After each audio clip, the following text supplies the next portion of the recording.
from Ephesians 2, and it's verses 1 to 10. And so it says this: "As for you, you were dead in your transgressions and sins, in which you used to live when you followed the ways of the world. All of us also lived at one time, gratifying the cravings of our flesh and following its desires and thoughts. Like the rest, we were by nature deserving of wrath. But because of his great love for us, God, who is rich in mercy, made us alive with Christ, even when we were dead in transgressions. It is by grace you have been saved. And God raised us up with Christ and seated us with him in the heavenly realms in Christ Jesus, in order that in the coming ages he might show the incomparable riches of his grace expressed in his kindness to us in Christ Jesus. For it is by grace you have been saved, through faith. And this is not from yourselves, it is the gift of God, not by works, so that no one can boast. For we are God's masterpiece, created in Christ Jesus to do good works, for which God prepared in advance for us to do." This is the word of the Lord. Thanks be to God.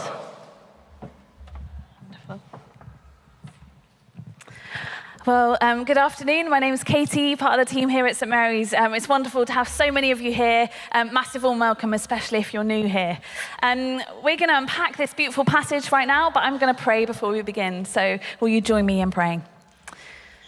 So Father God, we thank you for your word.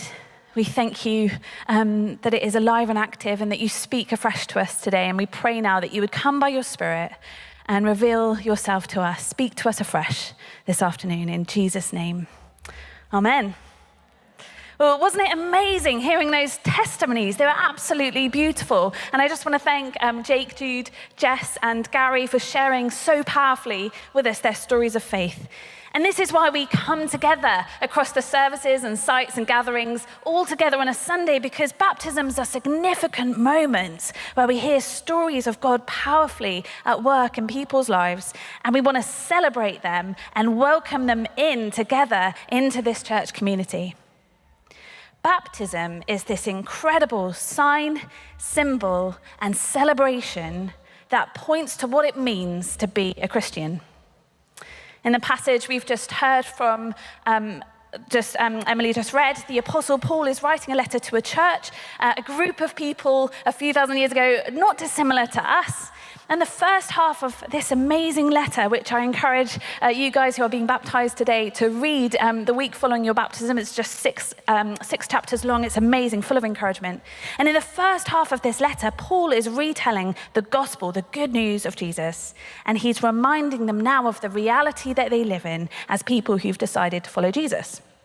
And there's this little phrase that keeps repeating in this letter. He repeats it about 40 times in his letter, so it's got to be significant, right? And it's this phrase, in Christ. He says, you are now in Christ. And he's not just talking about a location, like yesterday I was in Sainsbury's. He's talking about a spiritual reality. And for the next 10 minutes or so you know how long I'm going to speak for the next 10 minutes or so, we're going to unpack this little phrase, in Christ. Like, what does it mean? Why does he keep repeating it for so many times? What does it mean? Well, there are three images of complete transformation that happen when someone is in Christ. The first transformation is from death to life. The second is from disorientation to direction. And the third and final one is from division to belonging. So firstly, death to life. In the passage we just heard, Paul says, because of his great love for us, God, who is rich in mercy, made us alive with Christ, even when we were dead in transgressions. It is by grace you have been saved. So this isn't just about a radical redefinition of life, it's about new life. Paul says we were dead, not just struggling, not just slightly off course or mildly broken, but we were dead. The phrase in Christ firstly means that we have moved from death to life, not because we've done a self-improvement course, not because we've suddenly become really nice religious people. No, it's because we're now connected to the source of life himself, that is Jesus. Think of it like a branch connected to a tree. When that branch is connected to the trunk of the tree, it's also connected to the source of life, isn't it? To the roots that go down into the deep soil, and it's got the sustenance and nourishment it needs for life, the strength and water. But if you snap it off, what happens? It's dead. You could probably have it in a little vase for a few days, probably stay all right for a while, but really, it's dead. Or think of it like a fish out of water, and a fish is kind of like in your hand trying to survive. It's like gasping for air, it's trying to flap around. What it needs is for you to throw it back into the water so that it can swim, so that it can do what it's designed to do, so that it will have the water that it needs to be able to survive. And so Paul says, because of his great love for us, a love demonstrated for us on the cross, God, who is rich in mercy, made us alive in Christ. And so the passage goes on to talk about how we try to substitute this source of life with other things. What might that look like for you? We heard a few examples in the testimony, didn't we? Things like drivenness, a career, addiction, success, affluence, maybe influence, the need for approval.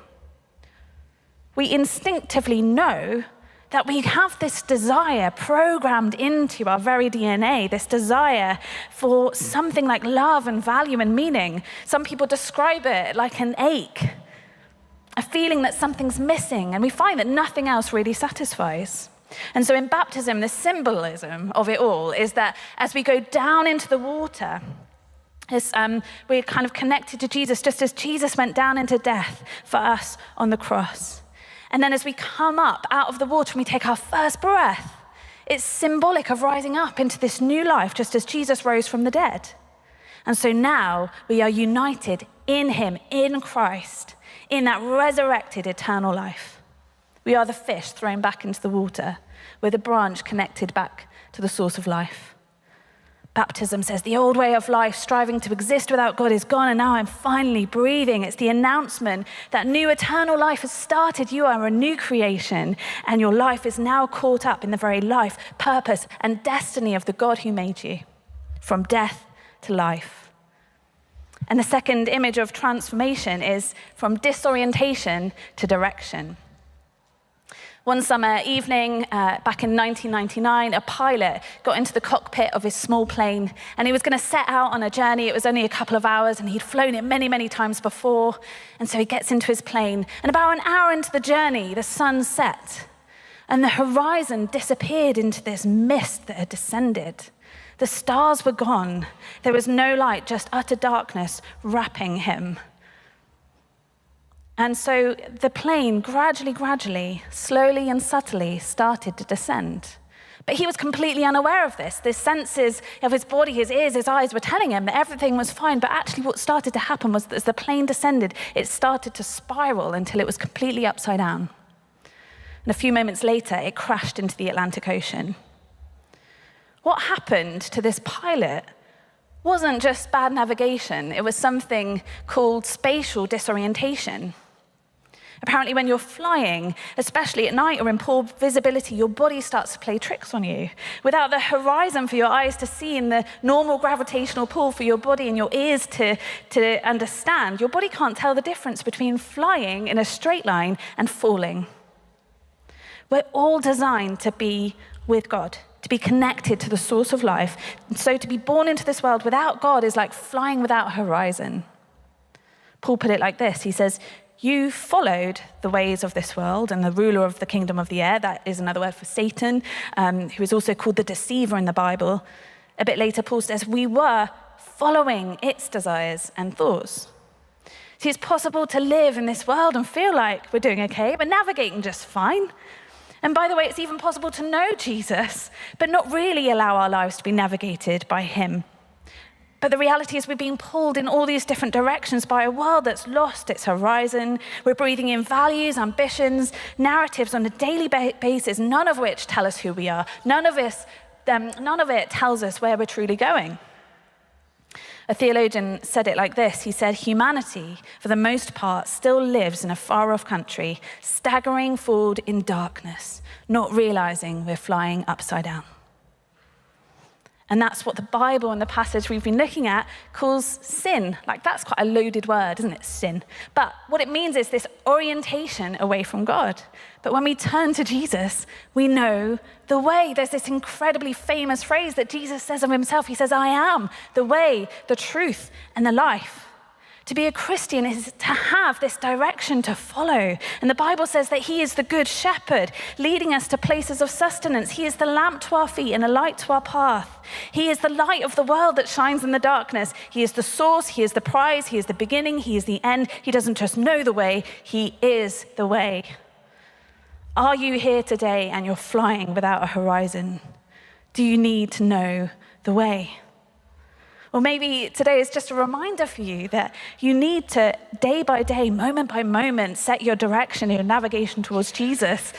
Even yesterday, this is my confession now, I started responding and following the direction of my own emotion in a moment, which was anger, and I started following that. And then I was like, oh my goodness, sorry, Jesus, I stopped following you. Holy Spirit, come, show me the way again, re-navigate my heart. Please show me the way. To follow Jesus is moment by moment, setting the navigation of our hearts towards him. We can so easily become pulled off course. We can so easily be forgetful and distracted and complacent. What difference will that make to the decisions you're making right now, the plans you're setting for tomorrow and the next day and the next 10 years, that thing that you're worried about that's keeping you up at night? What about that? Do you need a sense of direction? We're not just following a philosophy, are we? But a person, a God who lived and breathed on the earth to show us how to live as people with eternal destiny. And now we have the Holy Spirit empowering us to live this life he modeled for us. So allow him to breathe into your daily decisions and actions, how we care for each other, how we spend our money with generosity, sacrifice our time, give of our giftings. These are no longer just nice things that we do, but they have eternal purpose. They become part of God's restoration plan for the whole of creation. They have eternal purpose and meaning and value. And finally, we've had from death to life, disorientation to direction, and finally from division to belonging. When we are found in Christ, not only do we become reunited with God, but we also become connected to one another. In this image Paul gives us, he says there are dividing lines that have torn humanity apart. We only need to look at the news, don't we, to see that reality, or social media. We all know what division feels like personally.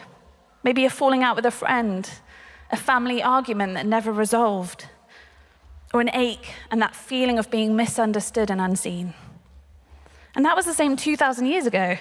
When this letter was written, all that time ago, nothing's changed. Deep divisions dividing race, religion, politics. But right into that brokenness and division, Paul says, Jesus comes. He tears down the wall of hostility, not with violence, but with peace. He says this, for he himself is our peace, who has made the two groups, and in the letter he's talking about the two groups that were really separate, the Jewish people and the people who were not Jews. He says these two groups, he has made one. He has destroyed the barrier, the dividing wall of hostility. His purpose was to create in himself, that is in Christ, one new humanity out of the two, thus making peace, and one body to reconcile both of them to God through the cross, by which he put death to their hostility. When we are found in Christ, we belong to this reconciled spiritual family. Going back to that branch analogy, if you're that branch and you've been connected back to the source of life, whether you like it or not, you are now connected to all the other branches. These are now your brothers and sisters in Christ, your mothers and fathers in the kingdom, an eternal family following Jesus. They're united together, Paul says, in one body. So the first point is that Christianity isn't a solo spiritual journey. None of us can follow Jesus alone. We need each other. The reason we gather on a Sunday and across the week in tables isn't just because it's a nice social thing to do or it's a nice tradition. No, we need each other. And those being baptized today need us, but we need them to support each other And I can testify to the power of that for myself, having lived with a serious illness in my 20s and my early 30s that brought me close to death and losing my own mum 6 years ago. But I can say with all truth and honesty that even through that, I always had hope. I always had mothers and fathers in the kingdom, brothers and sisters surrounding me and supporting me and loving me even when I was really hard to love. That is what you are being born into as someone found in Christ. And the Bible doesn't promise, does it, that life will be easy? No, actually it says, in life you will suffer. But what it does promise is that in this life, through the ups and the downs of life, in the pit of darkness, you are never alone. God is with you. And he's put you in family. But more than that, guys, in a fractured and broken world, baptism, the church gathered, is a prophetic act. It's a prophetic defiance act. It declares that there is one humanity created by God and that God is at work to bring to perfect wholeness and healing all things, everything that is broken, every relationship, every nation that's in conflict. And Paul says right at the beginning of this beautiful letter, he has made known to us the mystery of his will according to his good pleasure that he set forth in Christ as a plan for the fullness of time to gather up all things in him, things in heaven and things on earth. And that's why our vision here at St. Mary's as a church is to follow the way of Jesus and seek the renewal of the city of Southampton, that is so full of beauty and history and creativity and potential, yes, but is marked by deep division, inequality, loneliness, and brokenness. You don't need to look at the stats to know that, right? St. Mary's received this commission afresh this morning. To anyone here who's hearing this message for the first time, this is an invitation to you. To those being baptized, you are entering into this story and mission of Jesus. And as you rise from the waters, breathe deep. You were dead, but now you're alive. You were disorientated, but now you know the way. You were divided, but now you belong to a family on a mission. You are in Christ, not by your own effort, but by God's relentless love, mercy, and grace for you. Amen.